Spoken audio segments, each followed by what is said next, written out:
J'aime lire les livres de genre heroic fantasy, les livres fantastiques et certaines histoires de pirates. J'aime bien suivre certains auteurs, donc auteurs de romans, auteurs, illustrateurs, dessinateurs de bandes dessinées.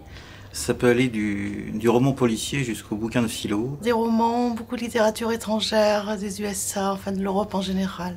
J'aime beaucoup les romans à dessous, les romans d'amour aussi quelquefois. Disons, le style romantique me plaît bien, quoi. J'aime bien les romans américains, je suis porté par des noms et quand je découvre un auteur, j'ai envie de prolonger, d'approfondir. À chaque fois que je relis Stendhal, je suis absolument enthousiasmé. Je me menace de lire Proust en entier et je ne l'ai jamais fait. Toujours parce qu'on se dit on attend le moment où on va enfin avoir une jambe dans le plâtre. J'aime bien les lectures qui parlent de mon expérience, dans lesquelles je m'identifie, dans lesquelles je peux dire « Ah oui, ça, je l'ai vécu ».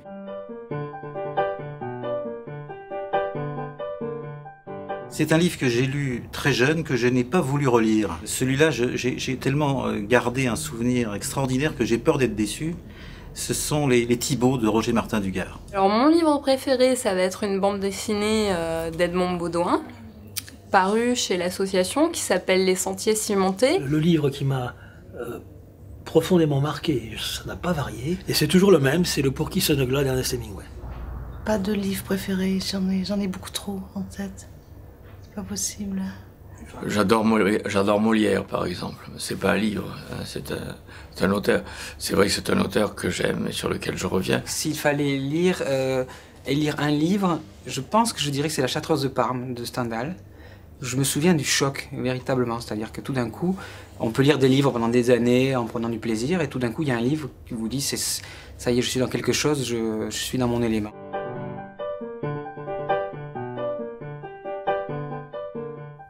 C'était Oui, oui au pays des jouets.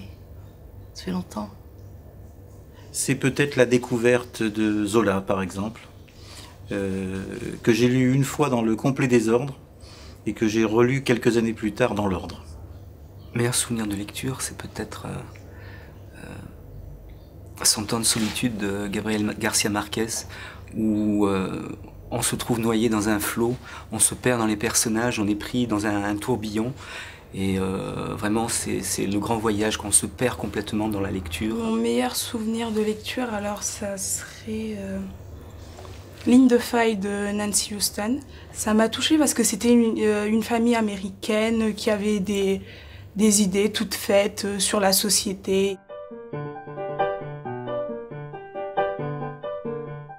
Ma première bibliothèque, ça a été une bibliothèque d'école. Mon premier souvenir dans une bibliothèque, c'était dans un bibliobus, c'était à Reims, et il y avait un bibliobus qui passait devant la maison, qui s'arrêtait toutes les semaines devant la maison, et j'allais emprunter des livres régulièrement, et c'est mon premier contact avec une bibliothèque. Je suis presque née dedans, hein. Mon père était professeur d'anglais, la littérature anglaise, XVIIe siècle, dans une petite ville universitaire, et j'ai grandi... il allait à la bibliothèque, et il me parquait dans un coin, et voilà. La bibliothèque, ça n'a jamais été mes premières fréquentations de lecture. Mon premier souvenir dans une bibliothèque, c'est le souvenir de tout ce qui m'offrait à moi. C'est-à-dire que je pouvais prendre des livres à l'infini.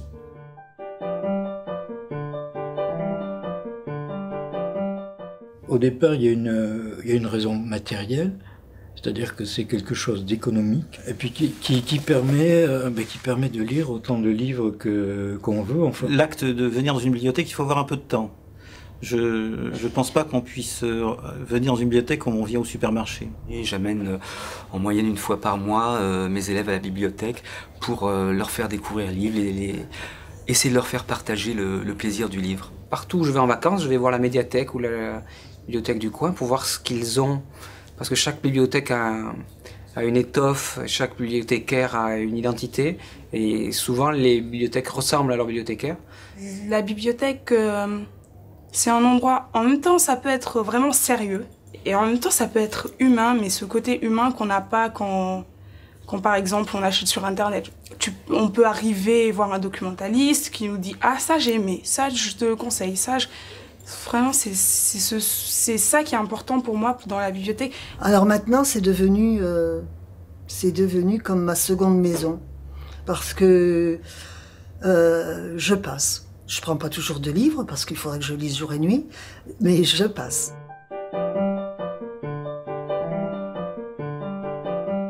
Ce qui m'influence, c'est l'attente d'un plaisir de lire. Je regarde les résumés, j'essaie de lire.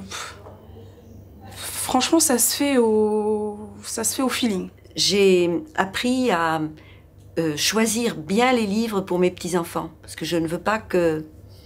il y a beaucoup aussi de livres qui n'ont pas tellement d'intérêt. En fait, le maximum du temps, c'est ma mère qui me conseille des livres. Parce qu'elle me dit que moi, si je prenais les livres tout seul, je ne savais pas quoi prendre et alors je prendrais que DVD. Non, je vais un peu au hasard, je vais dans le rayon, bon j'emprunte surtout des romans. Les romans, je vais un peu au hasard. J'ai des fiches, je sais ce que je veux. J'aime beaucoup voyager dans les rayons de la bibliothèque et dire, attends, un titre, je regarde, peut-être, peut-être pas. Et puis les couvertures aussi, ça parle beaucoup. Et voilà, mais il y a plusieurs façons de choisir un livre.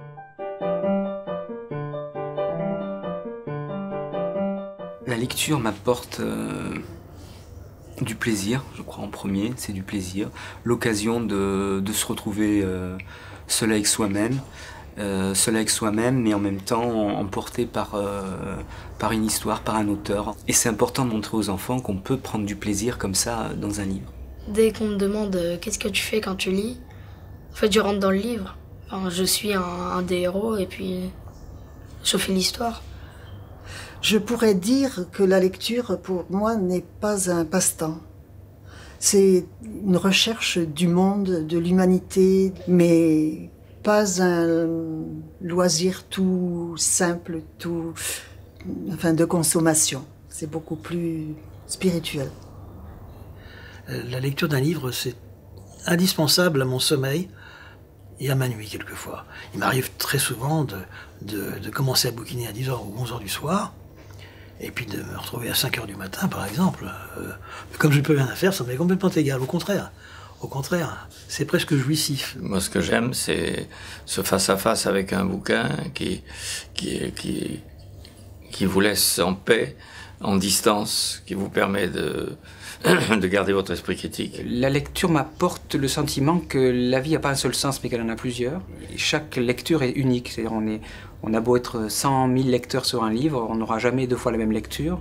Et on est donc des véritables créateurs avec la lecture. Ça donne du talent aux gens. Mais un talent que les gens sont les seuls à connaître. On ne peut pas concevoir de ne pas lire. Ça fait partie du quotidien. De comment on respire, comment on mange, comment on boit, comment on fait du sport, on lit.